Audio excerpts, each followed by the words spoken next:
बिस्मिल्लाहिर्रहमानिर्रहीम अस्सलाम वालेकुम रहमतुल्लाह। आप देख रहे हैं हनी बुक यूट्यूब चैनल।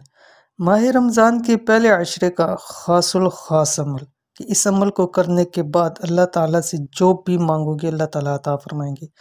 घर मांगना है, गाड़ी मांगनी है, बंगला मांगना है, माल दौलत मांगनी है, रिज़्क़ मांगना है, इस अमल के बाद जो भी मांगेंगे अल्लाह ताला अता फरमाएंगे। इंतहाई आसान और आधी लाइन का अमल है, बहुत ही आसान और बहुत इजी अमल है, लेकिन इसके फ़ायदे बहुत ज़्यादा हैं और बहुत सारे लोगों ने इसको आज़माया अल्हम्दुलिल्लाह कि उनको बहुत अच्छा फीडबैक मिला।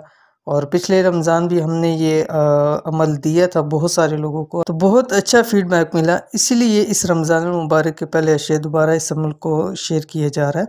तो अगर आप भी चाहते हैं कि आपको अपना ज़ाती कार हो, अपनी ज़ाती गाड़ी हो, माल और दौलत की फरवानी हो, रिज़्क़ की घर के अंदर बरकत हो, तो इस अमल को रमज़ान के पहले अशरे में कसरत के साथ कर लीजिए। कौन सा अमल है वीडियो के अंदर बतला रहा हूँ, वीडियो को पूरा देखिएगा। चैनल के ऊपर नहीं है, चैनल को सब्सक्राइब करके बेल आइकन के बटन को दबा लें ताकि इस तरह की आने वाली तमाम लेटेस्ट वीडियोस आपको बर वक्त मिल सके। अगर आप चाहते हैं कि रब्बुल आलमीन आपको अपने फजल करम से अपना ज़ाती घर, गाड़ी, बंगला, माल और दौलत अता फरमाए, तो आपको चाहिए कि इस रमज़ान ख़ास पहले आशरे में, यानी पूरे रमज़ान पढ़ सकते हैं लेकिन ख़ास पहले आशरे में इस ख़ासुल ख़ास अमल को ज़रूर कर लें।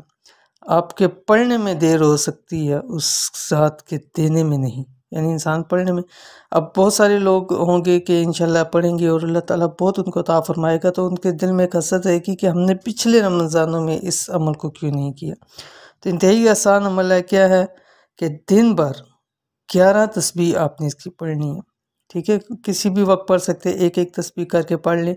एक वक्त के अंदर ही इसको पढ़ सकते हैं, जिस तरह आपको आसान लगे उस तरह आप इसको अमल को कर सकते हैं। उसके बाद आपने हर तस्बीह, जब ये एक तस्बीह हो जाया करेगी तो 11 मरतबा आपने दुरूद शरीफ पढ़ना है। तो शुरू में भी हो जाएगा और आखिर में भी हो जाएगा। तो क्या है, ये आपके सामने आके इंतहाई आसान है। मैंने आपको जैसे बताया, हस्बी अल्लाहु व निअमल वकील। अब ये 1 सेकंड में 1 मरतबा पढ़ा जाता है, तो अगर कोई 100 मरतबा पढ़ेगा तो मेरा 2.5 मिनट के अंदर अंदर, 3 मिनट के अंदर अंदर, 1.5 मिनट के अंदर अंदर उसने एक बार तस्बीह पढ़ लेनी है। और 11 तस्बीह 5 मिनट लग जाएंगे, 10 मिनट लग जाएंगे, लेकिन इसके फ़ायदे बहुत ज़्यादा है। तो इस अमल को ज़रूर कीजिए, इंशाअल्लाह जी बहुत फ़ायदा होगा। वीडियो पसंद आई है तो इसको लाइक करें, फैमिली फ्रेंड के साथ शेयर करें। मिलते हैं इंशाअल्लाह जी फिर किसी नेक्स्ट वीडियो के अंदर, तब तक के लिए अल्लाह हाफिज़।